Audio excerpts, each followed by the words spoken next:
বর্তমান সময়ে পুরুষের বন্ধ্যাত্ব পরিমাণ বা ছেলেদের বাচ্চা জন্মদানের ক্ষমতা দিন, দিন হ্রাস পাচ্ছে। আসুন আজকে জেনে নেই ছেলেদের বন্ধ্যাত্ব হওয়ার কারণ বা ছেলেরা আসলে সন্তান জন্মদানে কেন অক্ষম হয়ে যাচ্ছে দিন, দিন। আসসালামু আলাইকুম। আমি ডক্টর হাসিবুর রহমান। আজকে কথা বলব যে মেল মেল ইনফার্টিলিটি অথবা ছেলেদের বন্ধ্যাত্বর কারণ এবং তার প্রতিকার নিয়ে।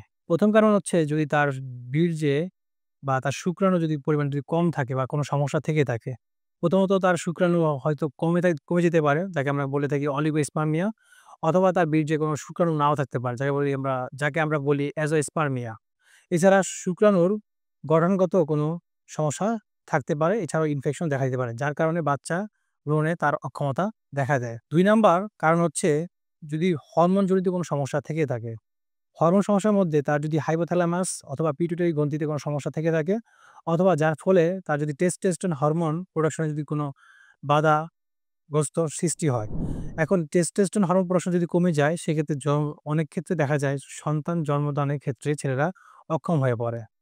৩ নাম্বার কারণ হচ্ছে তার যদি তার জিনগত কোনো সমস্যা থেকে থাকে, যেমন সে যদি ক্লাইনফিল্টার সিনড্রোম অথবা ওয়াই ক্রোমোসোম মাইক্রোরিলেশন, অথবা তার অন্ডকোষটা যদি ঠিকমতো বা তার লিঙ্গ যদি ঠিকমতো গঠন না হয়ে থাকে, যাকে আমরা আনডিসেন্ট টেস্টিস বলি বা অন্ডকোষ চুপসে যাওয়া বলি।